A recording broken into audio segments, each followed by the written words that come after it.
This is Search the Scriptures Live with Dr. Jeannie Constantinou. Join us for an interactive verse-by-verse study of the Bible with one of Orthodoxy's most respected biblical scholars. Study along with us and share your comments and questions by calling 855-237-2346. That's 855-237-2346. Here now is Dr. Jeannie Constantinou.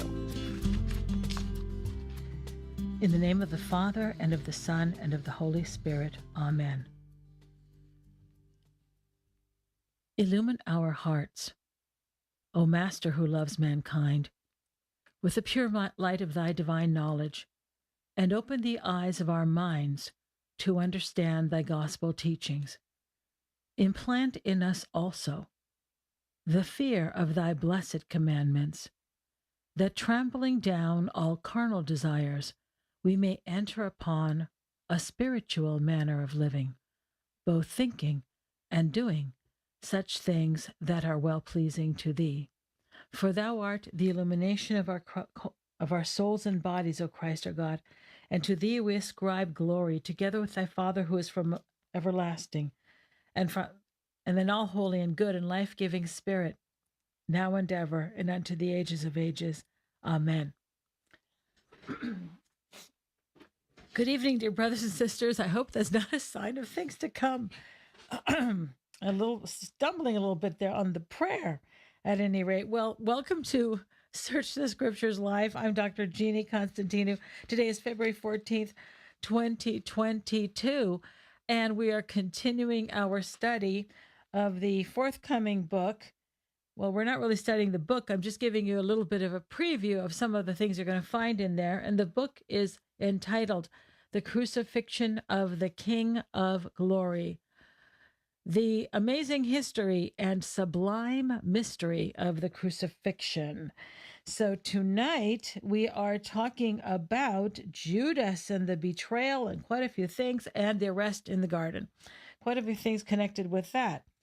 Now, we also have a couple of questions. Some of them are kind of old and one is rather new. So they're email questions. The older ones I was saving until we reach this part in the discussion. But the newer one comes to us. It came in last week from Larry in Rochester, New York. And he said, Dr. Constantinou, I'm enjoying your current series of podcasts, and I'm curious about the sources you are relying on regarding the practices and beliefs of Second Temple Judaism. I know this will be in your upcoming book, et cetera, but can you sort of tell us about that right now? To sort of summarize the last part of the email. Yes, it's a fair question.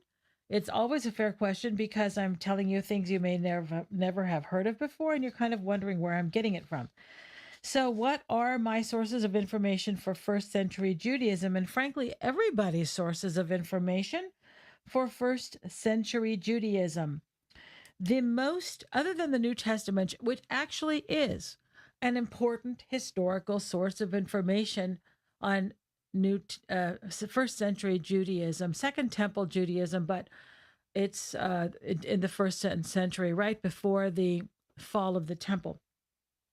Other than the New Testament, of course, the single most important source is Flavius Josephus. So he's one.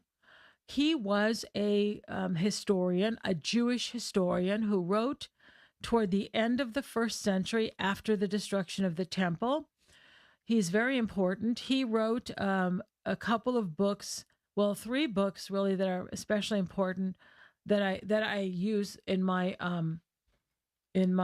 book, Crucifixion of the King of Glory. But I will tell you what they are.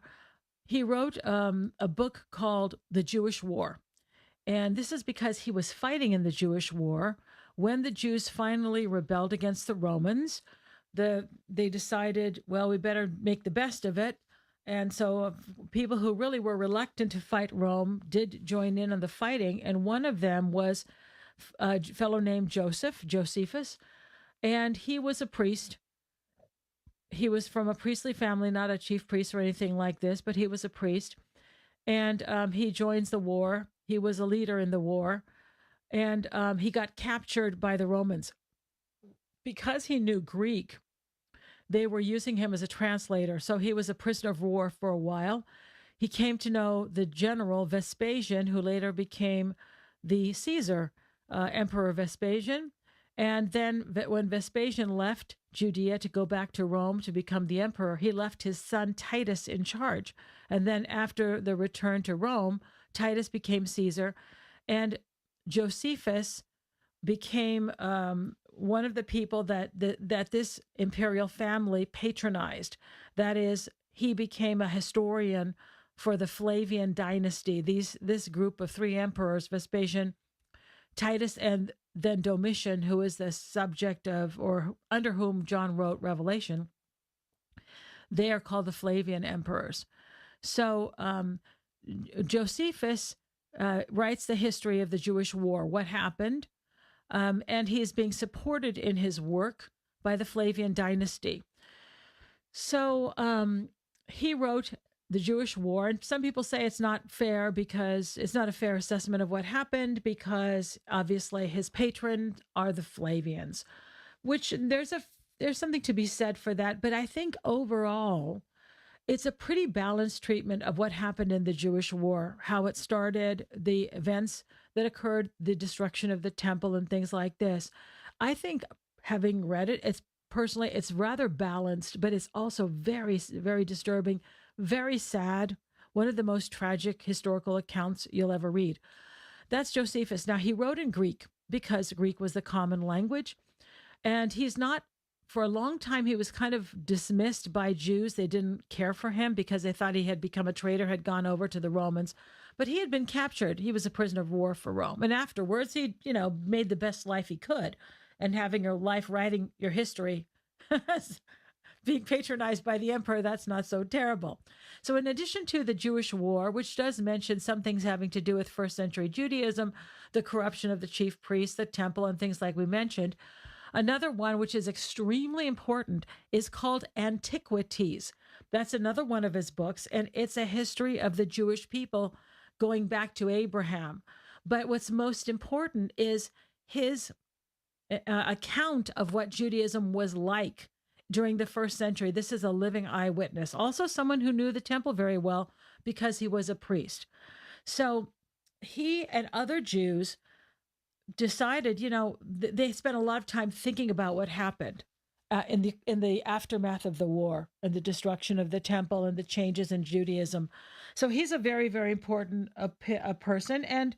But his description of the temple and events is always, considered in light of what we know from other sources. We don't take it just at face value. In most ancient writings, there is some sort of bias or purpose in writing, and we always consider that. Just like historians use the New Testament and they consider any possible bias, but we don't just eliminate the source because, we don't agree with that person's political view or religious view or something like this. Another first century Jewish writer is Philo of Alexandria, Philo. Some people pronounce it Philo, and I guess in Greek it would be Philo. In English, we tend to say Philo of Alexandria. He was a contemporary of Christ. He was born around the beginning of the first century, and he died around the year 50. So middle of the first century. He wrote a number of works. Most of them are philosophical. He was a Greek-speaking, Hellenized Jew living in Alexandria. He defended the Jewish religion and defended Judaism, but he used Greek philosophy a lot, and he interprets certain passages of the Bible by using allegory. So he's kind of important for other reasons too, but he also wrote certain historical accounts, including accounts that mention people like Pilate and Jewish leaders and things like that. He also tells us about some of the events. For example, if I say that, when I talk about crucifixion or the way Jews were treated by Romans, he is also a source of information for that. Another source of information for first century Judaism is the Dead Sea Scrolls. They are primarily books of the Bible, but in addition to books of the Bible, they have some of their own writings, and they also have certain interpretations of books of the Bible which reflect the thought of first century Judaism. Now, this is a rather small group that was living by the shores of the Dead Sea. But nonetheless, it reflects the currents of thought during first century Judaism. Another source of information is as other are various Jewish writings from the period, such as pseudepigrapha. Pseudepigrapha are books that were very popularly read. Some of you are kind of obsessed with them right now, like the Book of Enoch, or Book of Jubilees, or the Apocalypse of Abraham, or the Assumption of Moses. There's a whole slew of books that were written in the first century BC and the first century of the Common Era, AD, that were popularly read among the Jews, and they contain some ideas. Well, at least they express ideas that were popular in first century Judaism. Another source of information is Midrash. Midrash are commentaries. There were commentaries that were written by rabbis and others that comment about their books, obviously prophetic books and things like this. But in the commentary, they express ideas about what's happening at the time in their own day. Okay, so they may be looking back at, say, the book of Jeremiah or Ezekiel, which talks a lot about corrupt priests back in the time of Ezekiel, which is hundreds of years before Christ. But the comments in the Midrash can sometimes give us information about what was going on in Judaism at the time. Another source of information, which is really important, is the Mishnah. Now, the Mishnah was written about the year 200, and then after it, the Talmud, written maybe around the year 400 or 500. The Talmud includes the Mishnah. Mishnah is the Jewish laws. Now, the difficulty with using the Mishnah is that we're not exactly sure, because it was written so long after the destruction of the temple. The temple was destroyed in the year 70. That was the end of sacrificial, biblical, priestly, ritualistic Judaism, that sort of thing. All of that liturgical kind of Judaism disappeared with the destruction of the temple in the year 70. Then the rules regarding that and the traditions regarding that were written down later in the Mishnah. Now, to what extent did they preserve them in some other writing, or to what extent were the oral laws passed along? I don't see any reason why a lot of them weren't, but we can't be 100% certain, because it's not a contemporaneous writing. It's not the laws that were written down as they stood during the time of Christ. Okay, so we have to be a little bit careful, and scholars debate that. But the Talmud also reflects and preserves many, many early Jewish writings and comments by famous Jewish scholars and scribes and sages and people and rabbis from just after and during the first century, because the Talmud is the Mishnah, which is the laws or the rules, plus the Gemara, which is the commentary on those laws. And you know how Jesus is debating with the different Pharisees and scribes? Well, they learned a lot of these rules and the interpretations of these rules by earlier rabbinic authorities, and those things were passed along largely orally. Well, later they were written down and incorporated in the Talmud, and we know who those rabbis were. We know when they lived. Okay, so we know which rabbis go back to the first century and which don't. Okay, so that's also an important source. Even though it was written down at a point later, it contains material from earlier ages. And then in addition to that, we have inscriptions. We have archaeological discoveries that are written up in sort of modern journals and discoveries. Inscriptions are things like, inscriptions are stone or carvings in stone or lettering into stone. And inscriptions are found in various places. They're on ossuaries, which is a bone box, a stone box that's used to hold bones. There are inscriptions on pillars that dedicate a place. There's inscriptions that were found that mentions Pilate. It was found in Caesarea Maritima that mentions Pilate as prefect of Judea. So for a long time, people were saying Pilate was not a prefect, he was a procurator. Well, when we found a placard with his name on it, him dedicating this particular building or something, and he calls him a prefect, now we can say for certain that he was a prefect, not a procurator. So things like that are very useful and important. One that, and sometimes one small, rather relatively small discovery has huge implications. So what we tend to do in biblical studies is we create an understanding of what was happening at the time, sometimes from a lot of little bits of information. And from that, we try to create a picture of what happened. I'll give you an example of something that I learned very recently that was just, it kind of blew my mind. And this was an article I was reading about the archaeology of Roman Palestine. It was a very long article. I don't know, like 80 pages or something like this, talking about the things that have been discovered in archaeological digs of cities during the Roman era, cities in Palestine. And some of them you've never heard of, but others are mentioned in the New Testament.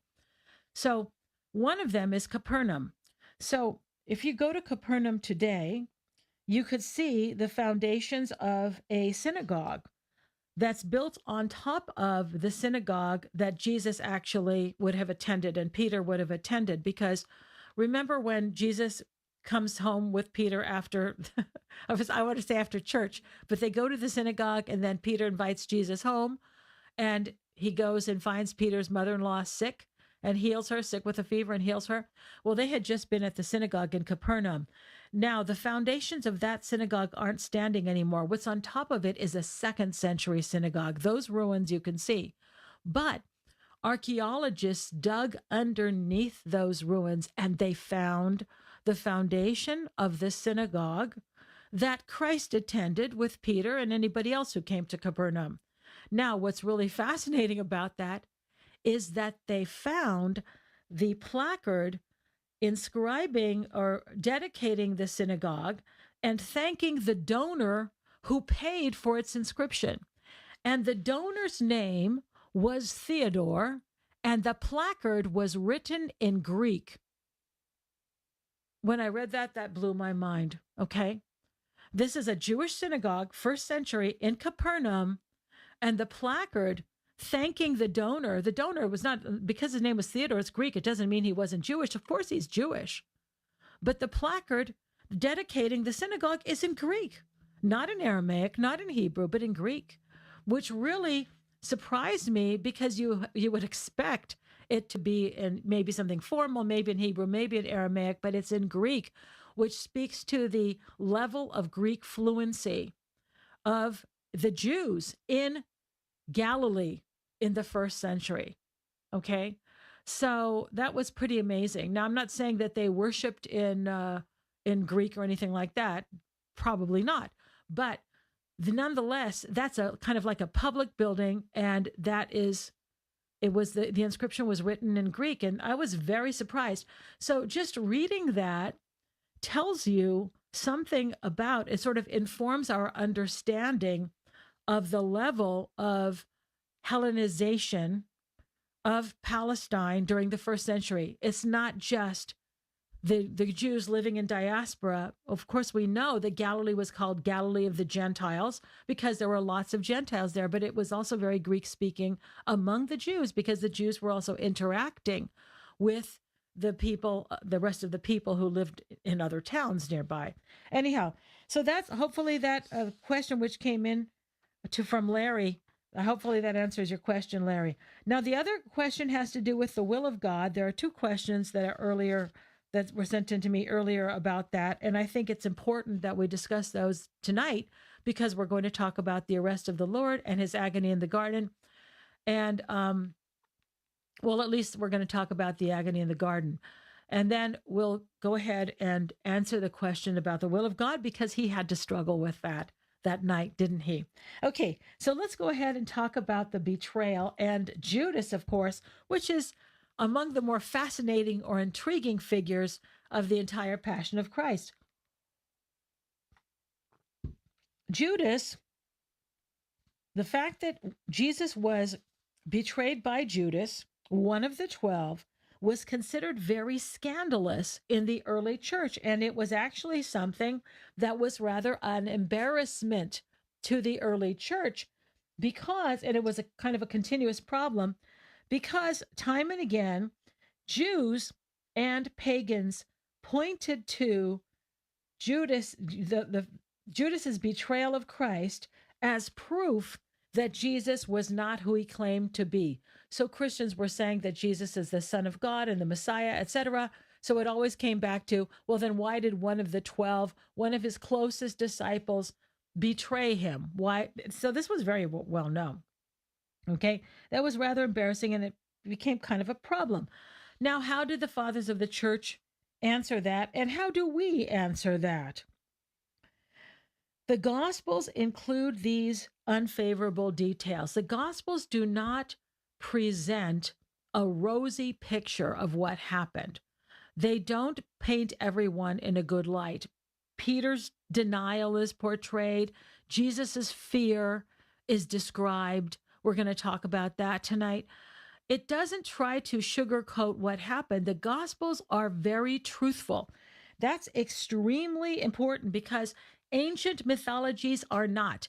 Ancient royal biographies are not. They always presented the pharaoh or the king or whoever in a favorable light. Otherwise, you lost your head. Okay, so that's why even later, even after the start of the Christian era, you have sort of secret histories that are written by people who are supposed to be historians. They really dislike the emperor, so they write something, secretive and very salacious to try to make them look bad. But these royal biographers were always very careful to never present the subject in an unfavorable light. Now, the reason why I'm saying this is important is because if the Gospels were going to be dishonest about anything, then they would have hidden these things. But the evangelists are very honest about everything that happens. So why would they invent other things? You see, if they were going to hide, some people say, well, they made up the miracles never happened. Or that there was darkness on the day Christ died, that never happened. There was an earthquake, that never happened. This is what a lot of people say. Well, why would they invent those kinds of details, but then freely tell about other things that are embarrassing for the church? You see what I'm trying to say? If they are trustworthy, if the evangelists present for us even things that were embarrassing, and believe me, I'm sure it was very embarrassing for Peter that everybody knew that he denied the Lord. That was very well known. Or the fact that Paul used to persecute the church. This was very well known. They couldn't run from that. But also the Gospels don't omit that. They didn't necessarily have to change the story, but they could have omitted that, but none of them do. All four Gospels talk about that. All four Gospels tell us that Judas was a betrayer. So what this means is that we should have confidence that the Gospels are presenting the historical events honestly, truthfully, without hiding anything. And this means that if they are honest about the things that are unfavorable, we should trust them about the things that other people question. You see what I mean? Because if they were dishonest in the one, they would be dishonest in the other. If they are honest in the one, if they are honest about what's unfavorable, they should be trusted to be honest in what is also maybe favorable about the miracles and things like this. Okay? So the fathers used to talk about this too. So let's talk about Judas's motivation, which is a favorite subject of discussion for a lot of people, or we should say at least speculation. Well, I don't know about you, but I've seen a few movies about Jesus and the Passion of Christ, and there's always some kind of hidden motive that they give. They try to figure out some reason why Judas betrayed the Lord, because, of course, we can't really understand why anyone would betray the Lord, but it also doesn't seem like they want to admit the most obvious, the most classic motive of all, which is greed. Okay? So they say, well, it must have been something else. The fact is, the only motive we have from the Gospels, which remember are truthful, is greed. Judas wanted money. So We know this for a couple of reasons. First of all, Judas approached the Jewish leaders. This is something else that is often misrepresented in movies. They did not say, well, let's find some weak disciple so that we can corrupt him and get some inside information about Jesus. They didn't send spies to spy on Jesus. That didn't happen. Judas approached them, okay? And what were his words? What will you give me if I deliver him to you? So the only motive was greed. And we find out later, we find out in the Gospel of John that he was the treasurer of the disciples. He was in charge of the money box. And he was an embezzler. He used to steal from it. So you see, this was his motivation. So let's talk about the name Iscariot, because this has also given rise to a lot of questions. He's always referred to in the Gospels as Judas Iscariot, and that's because there were two Judases among the disciples. There were two Simons, there were two Judases, there were two Jameses. So he's always identified as Iscariot to differentiate him from the other Judas, the son of James, okay? Back then, people didn't have a long name. A last name, rather. They didn't have a surname. They were usually known as the son of or the daughter of so-and-so, like James and John, the sons of Zebedee, or Alexander the coppersmith, or people had different ways, Mary of Magdala. So there were different ways that people were identified, sometimes by some characteristic of theirs. So sometimes it was a profession. It was a place where they were from. Joseph of Arimathea, that's his place where he's from. So this kind of a thing. But Iscariot is very, very difficult to interpret. We're not exactly sure what it means, okay?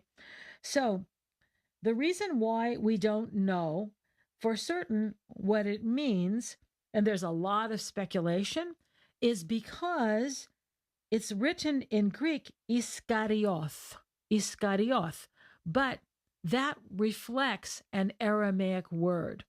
And since the New Testament is written in Greek and not in Aramaic, it could be any number of Aramaic words that sound like, in Greek, Iskarioth, okay, Iscariot. So there are several words that it could refer to, and I see that we're at the bottom of the hour. Why don't we take a break at this time, and when we return, we will talk about the possible meanings in Aramaic of the Greek word Iscariot.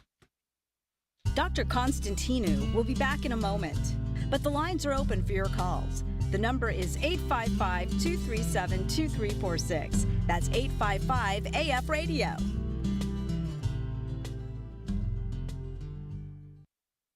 So here's a question for you. What does it mean to think Orthodox? What are the unspoken and unexplored premises and presumptions underlying what Christians believe? Orthodox Christianity is based on preserving the mind of the early church, its phronima. Dr. Jeannie Constantinou brings her more than 40 years' experience as a professor, Bible teacher, and speaker to bear in explaining what the Orthodox phronima is, how it can be acquired, and how that phronima is expressed in true Orthodox theology, as practiced by those who are properly qualified by both training and a deep relationship with Christ. Thinking Orthodox, now available at store.ancientfaith.com. That's store.ancientfaith.com.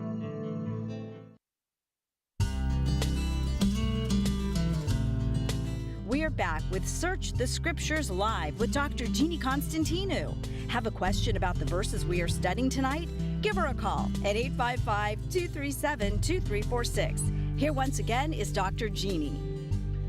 Okay, so we're talking about the name Iscariot or Iskarioth in Greek. What was the Aramaic original? Because that would have given us a hint of what Iscariot means. Well, a couple of words sound similar. Aramaic words for the dyer, D-Y-E-R, like a cloth, a dyer of cloth, and also the Aramaic word for red. So is it possible that he had a ruddy complexion or reddish hair, or that he was a clothes dyer? That's a possibility. The Hebrew word Keriot also simply means a man from Kerioth. Is it that he came from a village, which was a village in Judea? Does Iscariot simply mean that he's Judas from the village of Kerioth? That's a possibility. One of the most famous interpretations, and probably the least likely, is the one that you're probably thinking, "Oh, I know this. I know what this means." It is. It has been. It is widely speculated and has been very popularly said that Judas was a zealot.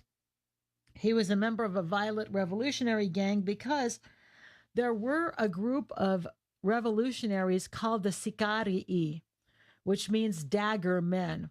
The Sicarii who would murder people, Romans or influential, wealthy Jews who were cooperating with the Romans. With a tiny dagger, they would have a little dagger in their hand, and they might be in a crowded place. And as they passed by someone, some notable person or a Roman or something, they would just insert the dagger very quickly, thrust it up through underneath the rib cage into their heart and kill them. That person would just very quietly, no fanfare or anything, and then they would just disappear into the crowd. So those were called the Sicarii, the dagger men. And so it has been theorized. So before you write this down in your notes, I don't agree with this, but here's the theory. The theory was that Judas was a revolutionary. He was kind of a zealot, and he really thought Jesus was going to bring a new kingdom, and he became sort of discouraged by Jesus or disenchanted with Jesus because Jesus was saying things like, love your enemies and turn the other cheek. And so he decided to turn him in. Well, the problem with this is that there's absolutely no evidence of it. And the Sicarii actually don't form, and also the Zealots as a group don't form under that kind of a name until almost the end of the first, certainly the middle of the first century. So it's after the time of Christ. So the Sicarii as a group, there were a lot of different revolutionary groups. And since, Larry is interested in these things, there's a book called Bandits, Prophets, and Messiahs, Bandits, Prophets, and Messiahs by Richard Horsley. And he talks about all these various different revolutionary groups that were active at the time in the first century.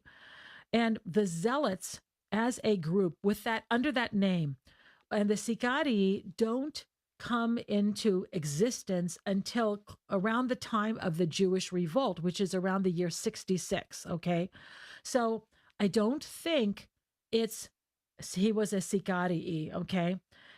I just think people like it. I just think they like the idea of Judas maybe having been a zealot, like a revolutionary fighter, because it's sort of romantic in a broader sense of the word. It gives us some motivation for Judas other than money, which is what the Bible tells us. And so I think that people like this idea that he had some rational reason why he betrayed Jesus. You see what I'm saying? People are very intrigued by that idea of, well, he must have some reason. There must be some reason other than money. No, very often money is a motivation for most crimes people commit. Even murders, are for money. So I don't know why everybody has so much difficulty ascribing that motive to Judas, but they're always looking for some other motive. Okay. But we don't know of any other motive, and he wouldn't have been a Sicarii. So in other words, my point is this: Iscariot cannot refer to Sicarii because that group under that name did not form. Now, the other thing is, he could have, if he really was a zealot, and there was a zealot, somebody described as zealot among the 12, then he could have been called Judas the Zealot. Like we have Simon the Zealot, we have Simon Peter, and then we have Simon the Zealot, right? Now, what about that? Well, zealot did not necessarily refer to a revolutionary. So we use that term today. Well, somebody is into, I don't know, exercise or health food or something. We say, yeah, he's a zealot, meaning they're very passionate about it. that word is used also in Greek and in the New Testament for someone who's very enthusiastic, very passionate. So even Simon the Zealot does not mean that he was a murderer, a revolutionary, or anything like that, okay? Even St. Paul describes himself as zealotes, okay? A zealot, when he says that he was zealous for the traditions of his ancestors. So as a Pharisee, St. Paul was extremely enthusiastic for the law of Israel, okay, for the laws of Moses. So zealot doesn't necessarily mean revolutionary. That came to be used as a term for revolutionaries much later in the first century after the time of Christ, okay? So I will tell you my favorite, and I cannot prove this, but I like it, okay? I kind of like this. The Aramaic original of Iscariot could have been the word in original Sequaria, which means false one. False one. Now, it's possible that he was called Judas Iscariot. It doesn't sound that much like, I kind of like it, but I admit, doesn't sound too much like Iscariot. Okay. He might have been called that, given that appellation after the resurrection, when the disciples found out that Judas was a false disciple, because the Aramaic word sounds a little bit like the Greek Iscariot. But probably, I hate to say this, I hate to burst your bubble, it might just be man from Karioth, Iscariot. It sounds closer, frankly, than anything else. We don't know, but I think it's time to give up the idea that he was a revolutionary, that he was a zealot. There's absolutely no evidence to support that.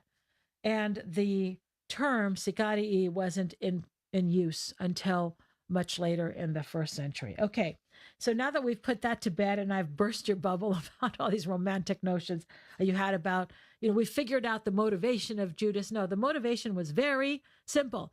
Judas was greedy. Okay, it's that simple. I remember hearing this story, just to give you an example. I remember hearing this story about a lady who, she had a man working for her who would just take care of her yard. And, he was just basically took care of the grounds of her house. He came once a month or once a week and cut her grass and took care of her garden. Well, her car died and she needed a new car. She had arranged to buy a car, and she just needed a ride to this used car lot to pick up this car. And so she asked this man who had worked for her for years, to give her a ride to this place. She said she had this money. She was going to go buy this car. And she had $8,000 in cash, and she never showed up there because he murdered her for the $8,000. Now, people have been murdered for a lot less than that. So this idea that Judas wouldn't have done it just for money, well, actually, the fact is people have killed for much, much less than that. So what motivated Judas? We have only one motivation, and that is money. And the more we sort of speculate and look for some other motivation, first of all, we're denying what the Bible tells us. We're not getting the spiritual lesson from what the Bible tells us. And we're trying to find something to satisfy our idea of what makes sense. That's what we're always trying to do. What makes rational sense? No. Judas wouldn't have done it for money. There must be some other reason. No, there's no other reason. Judas loved money more than Christ. That's what it comes down to. He goes to the Jewish leaders and says, "What will you give me if I had?" He knew that they wanted him, and this was his opportunity. He was an opportunist. So they settle on 30 pieces of silver. Now, this is not a huge sum of money. It's more than $8,000. It would have been, I'm trying to think of, I don't want to, I'm trying to do it in my head. I don't want to venture to say what it would be, but it's definitely a sizable chunk. It would have been several months of, of average wages for a person at that time. So it's a sizable amount of money, but it's not an enormous amount of money. He couldn't retire forever on that. What did they give him? 30 pieces of silver. Of course, this is very significant. It's an ironic sum because, as you all know, you probably know, that this was the price of a slave. In the book of Exodus, there are many rules or laws, and one of the laws is how much you're supposed to compensate someone if your animal, your ox, gores someone's slave to death. The slave is a piece of property, they have monetary value. So what are you supposed to compensate the owner of the slave? You have to give them 30 pieces of silver, 30 shekels. So that was the price of a slave, and it's in the book of Exodus. That has a lot of meaning because Jesus, of course, came and served as a slave, right? He lowered himself to the position of a slave and became incarnate for us. He washed the feet of his disciples. That's the act of a slave. He said, I came not to be served, but to serve and to give my life as a ransom for many, right? So yes, Jesus was a slave. So that was an appropriate sum. But by taking the money, Judas became the slave, and he became the slave of the enemy, the adversary. But there's a deeper ironic twist. The name Judas can be have you ever heard of, you have heard of this, Gematria or Gematria? Have you ever heard of this? This is when the letters of the alphabet are assigned a numerical value. So, for example, in the book of Revelation 666, where does that come from? Well, the Jews and the Greeks did not have symbols that stood for numbers. They only had the letters of their alphabet. So each of the letters of the alphabet stood for certain numerical equivalents. Well, Judas's name, the letters in his name add up to 30. So he literally was 30. It's very, very interesting, I think. So Judas did not betray the Lord for any principled motive. He wasn't loyal to some noble cause. He betrayed the Lord for greed. And by the way, you remember how this woman washed the feet of the Lord, and then somebody objected, why wasn't this money? And she anointed the feet of the Lord, right? And wiped them with her hair. And it was an enormous sum of money that was spent on this small amount of perfume. And somebody objected. Well, the person who objected was Judas. So that isn't always specified in all the Gospels. It is in the Gospel of John. The Gospel of John tells us that the person who objected to this gesture of devotion, which was done by Mary, the sister of Lazarus, the person who objected was Judas. And John puts a little parenthetical comment in there. He didn't object because he cared about the poor, but because he was in charge of the money box, and he used to help himself to the money that was in there. So this is where we learn from somebody who was there, the evangelist John, exactly the character of Judas, all right? So, and that he was an embezzler, all right? Now, what amazes me through all of our considerations of Judas is the self-restraint of the Lord, the control, the patience of the Lord, okay? When Mary was anointing the feet of the Lord, and then Judas objected to this, and the Lord knew that Judas was an embezzler, and the Lord knew that Judas would betray him, and Judas really didn't care about the poor. He doesn't react the way any of us would, right? He doesn't say anything about Judas. You don't really care about the poor, Judas. You're just a money grubbing, thief and embezzler. He doesn't say that. He is such a disingenuous comment, and he knew that soon he would be betrayed by Judas, but he doesn't really respond. He doesn't react out of anger or out of disgust with Judas's hypocrisy. He just says, "Let it be so for now. She's doing this in anticipation of my burial." Of course, he was crucified that within a week, right? Now, why did the Lord choose Judas to be among the 12? This is the amazing thing, if you ask me. And why would he allow him to be the group's treasurer when he knew that Judas was stealing? I mean, which of us would have ever done that? But look at the Lord's forbearance. Look at his humility. Look at his long suffering. Look at his patience with Judas. I just want you to consider the events of Holy Thursday night. That is not Holy Thursday as we have it in church, but Thursday night, the night of the first Last Supper. Well, we celebrate that. We remember that Holy Thursday morning in anticipation, right? So on Thursday night, he has a final meal with his disciples. We call that the Last Supper. He institutes the Eucharist. He washes the feet of the disciples. And then he announces the betrayal. So Judas was present for everything. Judas received that first communion. Just imagine that. The Lord washed the feet of Judas. Just imagine what restraint was required, the humility that was required by the Lord to do that. This is what he did. And then, of course, he talks about the washing of the feet, and then he can't control himself anymore. He can't hold it back anymore. And he says, one of you will betray me, right? One of you will betray me.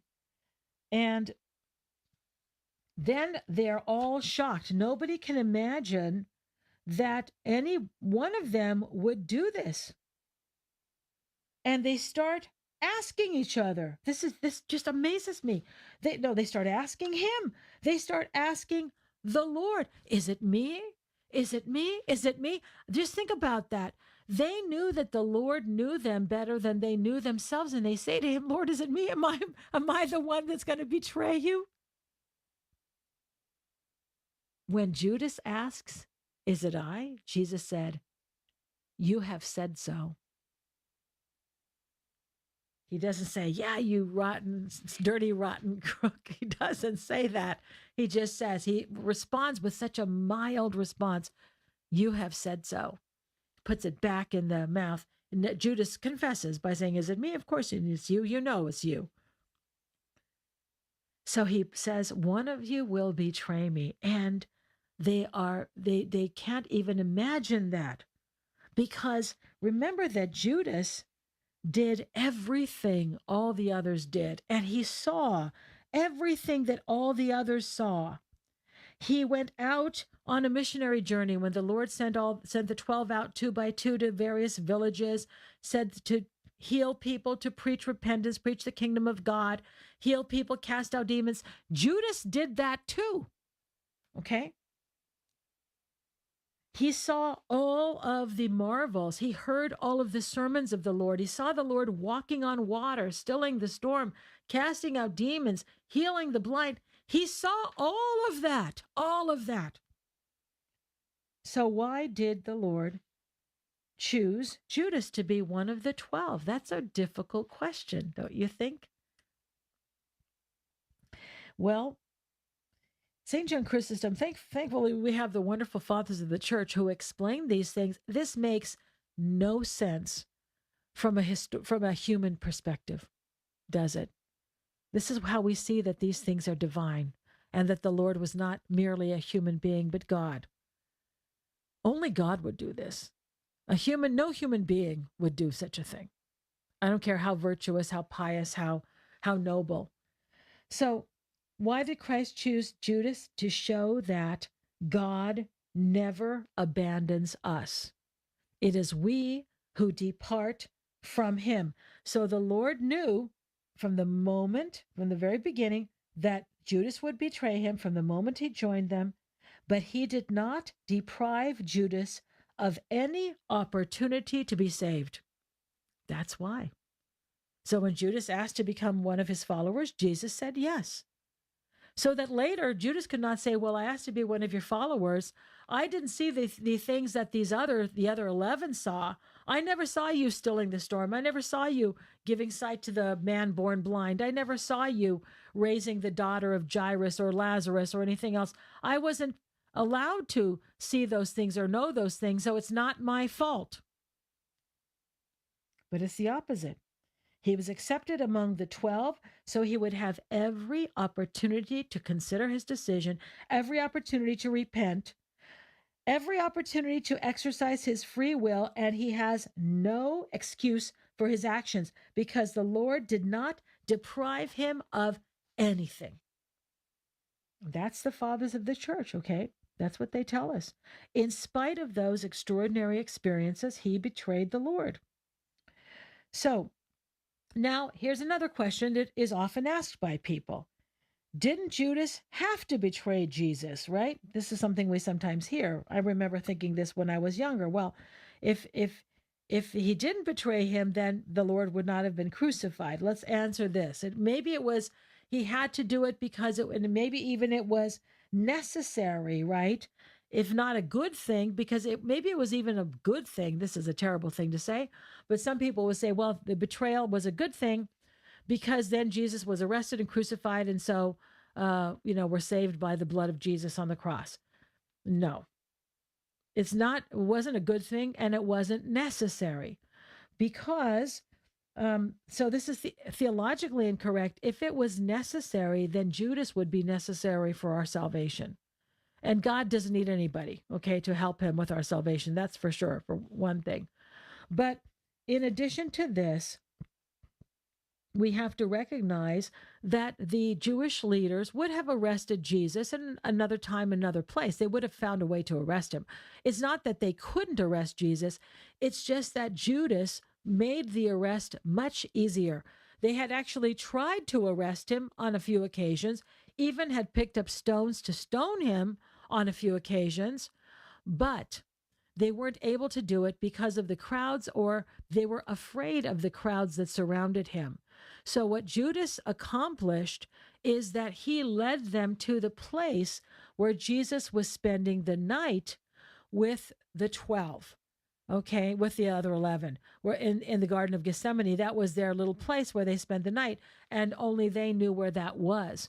So Judas just makes the arrest of Jesus easier for the Jewish authorities. They can arrest him quietly in the middle of the night. They can put him on trial in the middle of the night. And by, Friday morning, he's standing in front of Pilate, ready to go to the cross. So Judas was very useful, but he wasn't necessary. Okay, that's one thing. What about the idea that Judas had to betray Jesus? Because, of course, we all know this was a prophecy. Well, this doesn't mean that he had no free will. As we have seen, the Lord did not deprive him of anything so that he would have his complete free will to decide what he was going to do about Christ. So there's a difference between prophecy and the loss of free will. So first of all, we're never deprived of our free will by God. So Chrysostom explains prophecy this way. The prophet foresees what will happen in the future. The fact that he sees what is coming in the future does not mean that he causes that event to happen. Okay? Because when a person acts like Caiaphas or Judas or anybody, they are fulfilling prophecy. They weren't compelled to do that because the prophecy was made long ago. The prophecy was made because the prophet, through the inspiration of the Holy Spirit, foresaw what was happening. So I'll give you what I think is a pretty good analogy. Weather forecasting. The weather, the guy on the news or the woman on the news, they say a storm is coming. We can see it on the radar, right? They see these clouds and they can tell you that the storm is coming. When the storm comes, you understand that they were able to foresee it because they had the tools to do so. They didn't cause the storm to happen. That's basically what we're talking about in the intersection or the relationship between prophecy and prophetic fulfillment. All right, so now the Lord announced that one of his disciples would betray him. And I'm just amazed that some of them are saying, Lord, is it me? Am I the one who's going to betray you? Judas seemed kind of unmoved. Is it me? Oh, come on. Of course, you know it's you, but Jesus says very simply, you have said so. And that's a yes. So we're going to find out. We're going to talk about that phrase next week when we discuss the trial. In John's gospel, Jesus drops this bombshell, right, announcement, and John is very close to the Lord, so he leans over and whispers, Lord, who is it? And he says, it's the one to whom I give this morsel when I have dipped it. So one of the customs was to have bread and sauces, and there was like all the food was in front of everybody and they ate out of common plates. So Jesus takes a piece of bread, dips it into a sauce, and hands it to Judas. And what happens? It says that he gave it to Judas, son of Simon Iscariot. Then after the morsel, Satan entered him. And Jesus said to him, what you are going to do, do quickly. And then Judas gets up and leaves. So I'm sure if they had known or realized it was Judas, they would have stopped him. The disciples would have stopped him. They didn't know where he was going. But Jesus knew. So it's a very interesting comment. Now, this is the last thing Christ does. This is the last interaction he has with Judas before the arrest. I want you to realize that Jesus loved Judas too. Okay? He loved Judas, and he offered him this morsel of food. When somebody breaks off a piece of their whatever, piece of bread, or you're at church and they give you part of their andidaron, the blessed bread at the end, or a piece of their apple or something, this is a gesture of friendship. Jesus was looking right at Judas and hands him this piece of food, and Judas receives it, but Satan enters him. It is not Jesus who causes Satan to enter him. Perish the thought. Of course not. And think about how Jesus was looking at Judas. And yet, at that moment when Judas receives it, Satan enters him. It's because of what filled his heart that he receives Satan and not Christ. And Jesus must have seen that Satan had entered him. That was his last attempt to reach out to Judas. Satan had entered him, and this is because of the depth of Judas's perversion, okay? Because of his spiritual state. And so when he sees that, he realizes that that's it. There's nothing more he could do. He's done everything he could. There's nothing more that the Lord could do to save Judas. So he says, what you're going to do? Hurry up and do it. Do it quickly. And then he leaves, goes off into the night, and John's gospel says, and it was night. Da, da, da. Very dramatic. And then Jesus begins to give final instructions to the 12, to the 11 remaining, that he's going away, and where he's going, they cannot come. They are beside themselves. They all say, we'll follow you wherever you go. Peter says, I'm willing to lay down my life for you. And then the Lord tells him something heartbreaking. Before this night is over, you will deny that you even know me. 3 times you will deny that you even know me. No, that's not going to happen. Everybody says the same. They're all going to fight for you and all this. Of course, we know what happens. But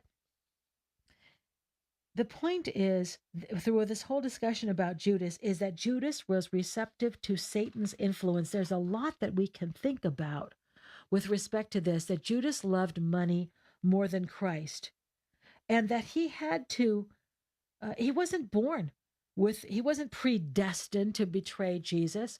He wasn't born evil. He chose to cultivate this love of money rather than cultivating a love of God. And this is the result. This is what happens. And so this is why we have to be very, very careful about these sorts of things. So it's the top of the hour. When we return, we're going to talk about the agony in the garden. Okay, I'm not sure if we'll have time to get to the arrest. We will try. So join me after the break. Dr. Constantinou will be back in a moment, but the lines are open for your calls. The number is 855-237-2346. That's 855-AF-RADIO.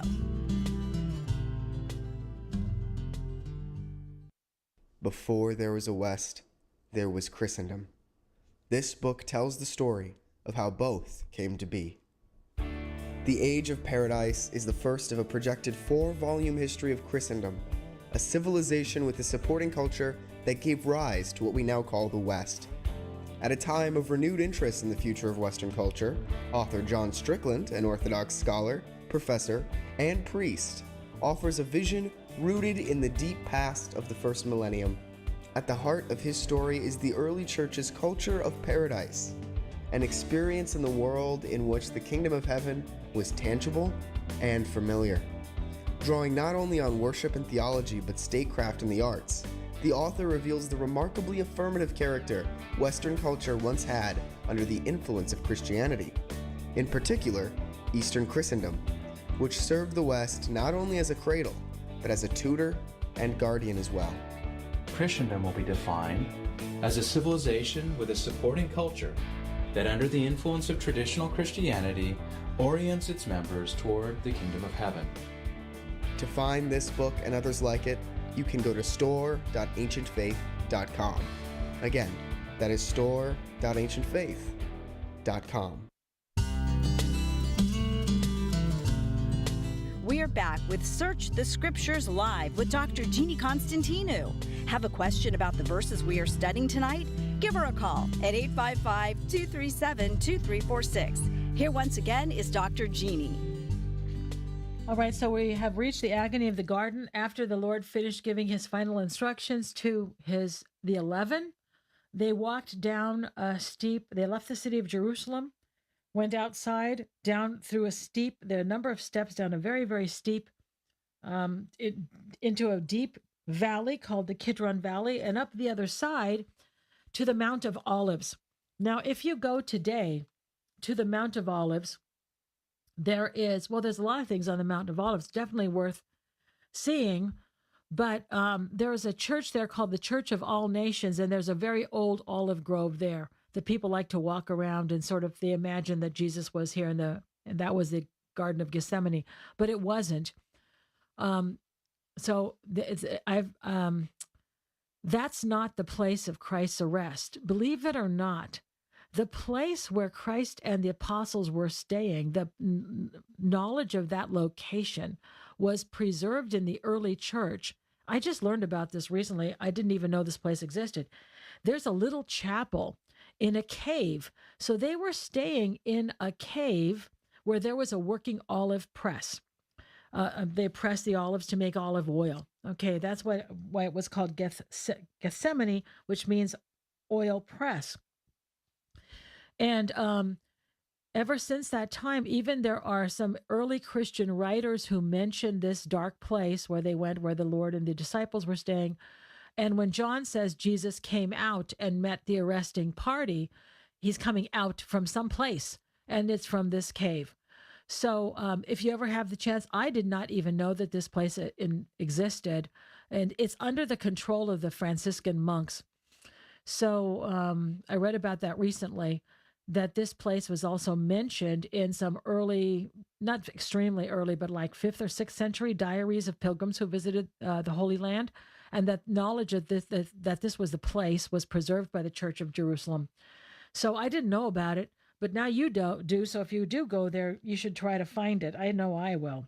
So they're staying outside of the city because during Passover week, the city of Jerusalem, the population, which was normally 50,000 people or so, would swell to 4 or 5 times that number, and there was simply not enough accommodations inside the city of Jerusalem, and people would sleep outdoors in tents, or they would find other kinds of shelters, or they would stay in towns nearby, okay, and then come into the city for the feast. So we know that the Sanhedrin had wanted to arrest Jesus, and Judas was very, very helpful. He knew exactly where to find Jesus. Now, meanwhile, Jesus has given his final instructions to the 11, and he knows what he's about to face, that he's going to be arrested. They don't know. He doesn't say that I'm going to be arrested and crucified, tomorrow. He's not that explicit with them, but he knows, and he's praying. So he begins to pray when he arrives there, and he's praying for a long time. He takes Peter, James, and John with him, and really, the Gospels say that he was in great agony, and this is completely understandable. And we can see here that he was under tremendous strain and facing a lot of fear. And this is something which has come up in the past. People have described, was Jesus afraid? Yes, Jesus was afraid. Why? He didn't want to die. And this isn't, there are two kinds of fear, St. John of Damascus says. There is a natural fear that's part of our human nature, and there is an unnatural fear when we aren't willing to trust in God. So it's part of not just human nature, but all creatures. All creatures want to preserve their life. We don't want to die. Even animals, that are very primitive, very basic, have a very basic sort of brain stem, they try to avoid death. That's part of our nature. And St. John Chrysostom said that if Jesus hadn't shown the usual feelings of a person, not only approaching death, but a death by slow torture, then people would have said that he wasn't really human. But it's in addition to that, the story of the agony in the garden is very important because Christ gave us an example of how to handle crises that come our way. When we're faced with something very difficult and we don't know what to do, or even if we know what we have to do, to turn to God in prayer. So this is the supreme example. The fathers of the church talk about this, that we see a pattern of conduct exhibited for us by Christ. Not only that we should pray, but how we should pray. That we say, as he did, Father, if you are willing, remove this cup from me. So that we should pray to God all the time, not only that our suffering may end, but that it would be according to his will, because he knows what is good for us. He knows what is good for us. So Christ was afraid, but that was not a sin. As I said, this is part of natural human, because the fathers of the church, St. John of Damascus and St. John Chrysostom, talk about this, and they say that it is part of our nature not to want to go into non-existence. And I think that's very interesting because, of course, as God, he was eternally existent. But as a human being, it's part of our nature not to, because we haven't always existed. We don't want to go into non-existence. And this is something which is very natural for us. And it reveals Jesus's true humanity, I think, more than any other moment of his life, that he had human feelings, that he wanted to remain part of this life, that there's life is also beautiful. It's not always only about trials, but we have people that we love. There are experiences that we enjoy. We enjoy our life for the most part, and he didn't want to be parted from that. So now, what about the will of God, praying for the will of God? And here's where these two letters come in, these two emails. So this one, which came in a while ago, back in I think it was the summer or the fall, when Afghanistan was experiencing its crisis. It's even worse now for them today. But this came from Katie, and she asked me this question.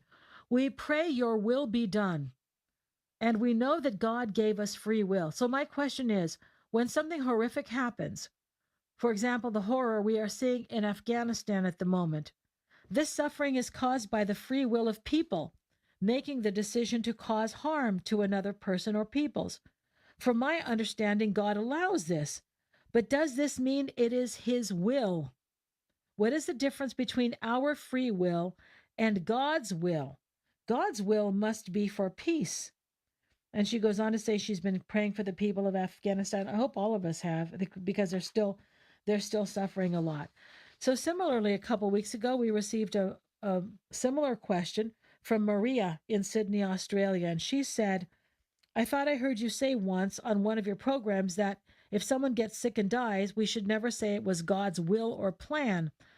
Please correct me if I'm wrong. I know as Orthodox Christians, we don't believe in predestination. Christians who do say their whole life is already written for them. That is what is God's will for them. Whether they marry, the job they have, etc. My best friend said she believes in predestination and said if I die from COVID, that's what was written for me. I can't do anything to change that. So you've heard a lot of things from different people, including clergy. I'm just a bit confused. So that was from Maria in Sydney, Australia. So thanks, Maria and Katie, for asking the question. I can understand why this is a confusing matter. So what I said is, yes, God never wills evil. God is not the source of evil, and he never wills evil. But he sometimes allows it for our good. And yes, there's terrible suffering. We're not intended to be complacent. Well, that's just what God has decided for me, because we make choices throughout our lives to do or not do something. We can't say, well, whatever happens in my life, that's God's will for me. But you're like a rudderless ship. You just decide, just allow yourself to float, and whatever happens, happens. And then you blame it on God. No, it's not a matter of God. It's your choices. Most of the times, what happens in our life is the result of our choice. It's the direct result of our choice. It's not fair to put that on God. God is not micromanaging our life. God knows what we will choose, but he doesn't interfere to prevent our choice. He knew exactly what Judas was going to do, but he didn't do anything to prevent his choice. Instead, he gave Judas every opportunity to make the choice that he wanted to make. And in spite of everything, Judas made his choice. He chose money over Christ. So when we talk about the will of God, when we say your will be done, that's in the Lord's Prayer. Okay, the Lord's Prayer is your will be done. No, it is never God's will that people do evil. Never. So whatever injustices are happening in Afghanistan or anywhere else in the world, we can never say that's the will of God. It's the choice of human beings to do evil. Because if we say that's the will of God, we are attributing evil to God. We cannot say that. We cannot do that. So where we see evil being perpetrated, or where we see people being harmed and we can help, it is our responsibility to try to help as much as we can, wherever we can. Then that is the will of God. That is God giving us an opportunity to minister to others, to be a safety net for others, to be a source of hope and comfort to others. That's how we do the will of God. The will of God is for us to help others who are in need. Okay? So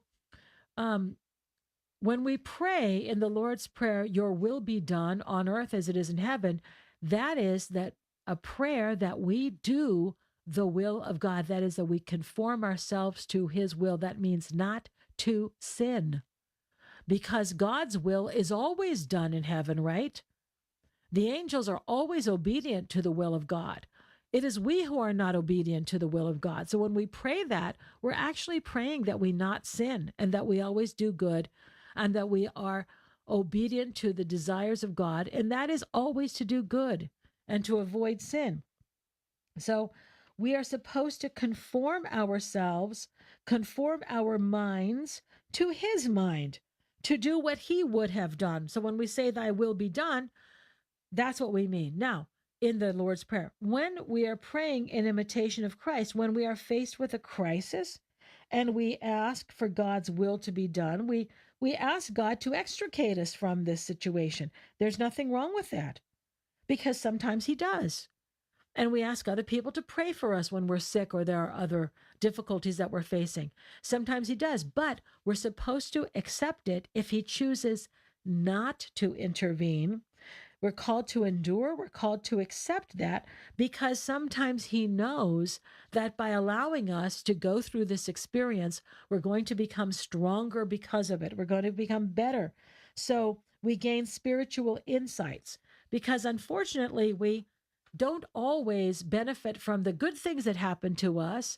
Sometimes, because there is evil, God allows the evil to be a way for us to come closer to him. This is why he allows it. And that's pretty hard for people to accept. If there was a God, why are there tornadoes? Okay, well, things happen, and God isn't there to make us all into robots. So it's an opportunity for us to grow closer to him, to become Christ for people in the world, to learn humility, to learn detachment from material possessions, to pray more. And so this is why many of the saints of the church, when they get sick, they don't ask to be healed. Somebody like St. Paisios, who was in and out of the hospital quite a few times, he didn't ask to be healed. He felt that this was what God was allowing for his spiritual growth. And so this is how he took it. Most of the time, we don't want to suffer, so we ask God to heal us, okay? I'm in that boat, okay? But there is a difference between God's will and which is always for our good, but he allows bad things to happen or allows a situation to persist because he does not interfere with human free will. All right? And then for those of us who are going through it, we are supposed to use that in a way that's spiritually profitable for us. Okay?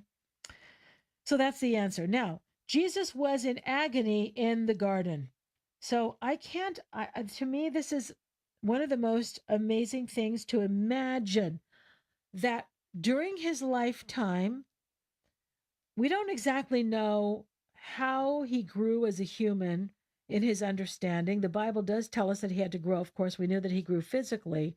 He grew in wisdom and stature and things like this. How that happened, I don't know. But certainly he knew that at some point he was going to be crucified. And he had that knowledge for many years, right? And he must have seen crucifixion victims as he entered the city of Jerusalem. There were other people that the Romans crucified, and maybe in other parts of the Roman Empire that he traveled, that he might have seen this. Imagine how many times he saw this and that he knew that that was going to be his fate. That was not, I don't mean fate, that it was predestined, but that was going to be what happened to him. Whenever we're faced with something like that, it seems like it's predetermined. In his case, he knew that it really was. Sometimes we have hope that we will escape from whatever trial we are currently undergoing. But he knew that this was what was going to happen to him. So I can't imagine what that was like for him to look at Judas every single day among the 12, knowing Judas's heart, knowing how Judas was going to betray him, to not say anything. Imagine the self-control. So in the services of Holy Week, again and again, we say, glory to thy forbearance, O Lord. I'm just amazed at his forbearance. Glory to thy forbearance, O Lord. How did you tolerate this? How was he so quiet? With such humility that he conducted himself and tolerated all of these things? So here he is in the garden now, knowing what he was going to face.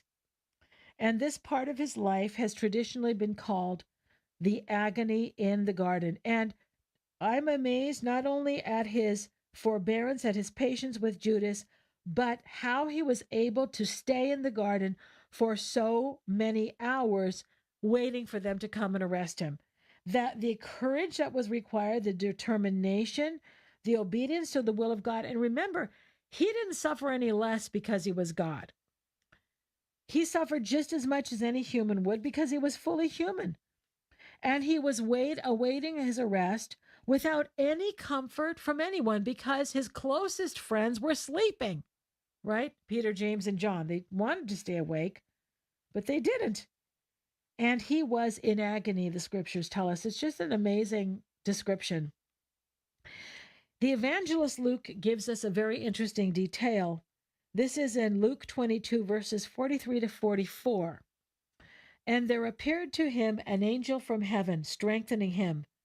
And being in agony, he prayed more earnestly, and his sweat became like great drops of blood falling down upon the ground. So these two verses, they're verses 43 and 44, are omitted from some copies of the Bible because it's missing from some manuscripts. So I talk about this in my book.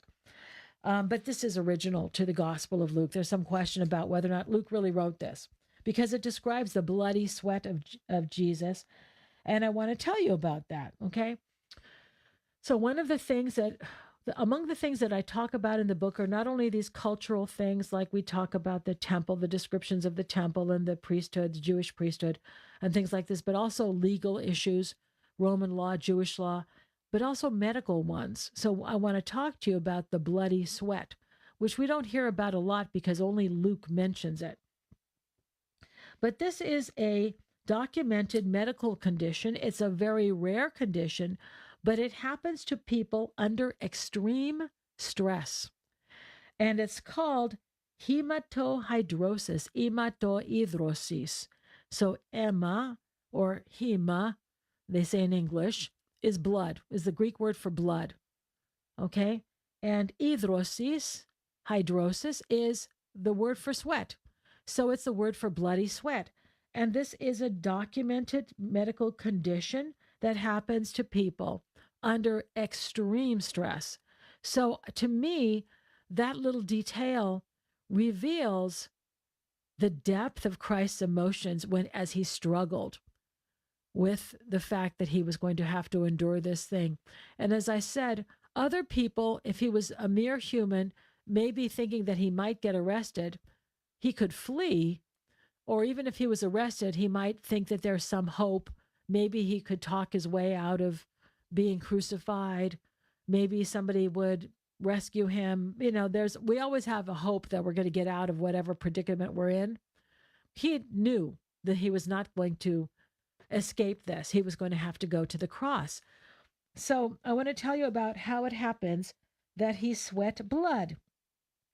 We all have a nervous system that controls the functions of the body. We don't have to think about breathing, right? We don't have to think about our heart rate. These things happen automatically. And the nervous system that controls this is called the autonomic nervous system, not the automatic, autonomic, okay? And there are two components of this type of nervous system, and these are the sympathetic and the parasympathetic parts of the nervous system. These are the involuntary physical responses, as I said, like heart rate and breathing and things like this. We don't have to think about making sure that our heart keeps beating, okay? If we are frightened and your heart starts beating very rapidly or is really pounding in your chest, you didn't cause that to happen. That's the body's physiological response, okay? So when we are afraid, the nervous system sends an alarm. I mean, you something happens and you realize you become afraid, you're in danger. And this is sometimes called fight or flight. And that's part of the sympathetic response. Sympathetic has nothing to do with feeling sympathy for somebody, okay? This is a medical term. The fight or flight response. Okay, so what this does is your heart rate increases, or you're aware of your heart rate, your breathing becomes shallow and rapid. If you're frightened suddenly, you start sweating, and your blood pressure rises, and blood leaves your extremities, or it leaves, well, let's say your face. It leaves the surface of your skin and goes to the muscles.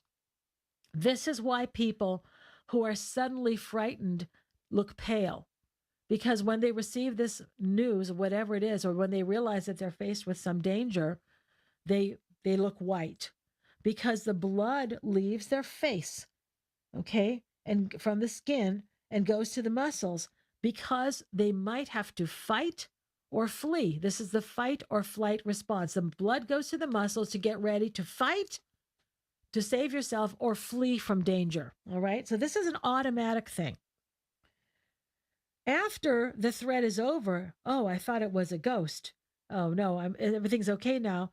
It's reversed. Okay. There's a parasympathetic response, and the blood returns to the rest of the body and the normal functions. You calm down, your breathing and your heart rate return to normal. That's the parasympathetic. That's the response to the sympathetic reaction. So here's what happened. Now, Jesus was in agony. He was praying for a long time. He did not want to die, and he certainly did not want to die by torture. So as he was praying and under extreme stress, he was sweating. And the primary sweat glands are called the exocrine glands.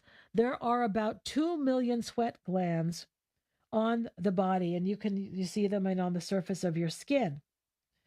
And underneath that little pore where the sweat comes out of, there is a kind of a long little cord, okay? A sweat duct. It goes down to a tiny there's a little gland underneath the skin that produces the sweat, but the gland is all looks like a mass of coils, like maybe you have a lot of coils behind your television or behind your computer. You have a lot of little devices plugged in. You know what that looks like. So there's a mass of different coils of the sweat gland. That's what it looks like. It looks they're not neatly coiled. Okay, the sweat glands, they're kind of all tangled up. And then intertwined with all of those tangles of the sweat gland are little tiny blood vessels, because the sweat gland, like the rest of the body, needs blood. It needs oxygen, okay? So when you get bad news or you're frightened, the blood rushes away from the surface of the skin and goes to the muscles for that fight or flight response.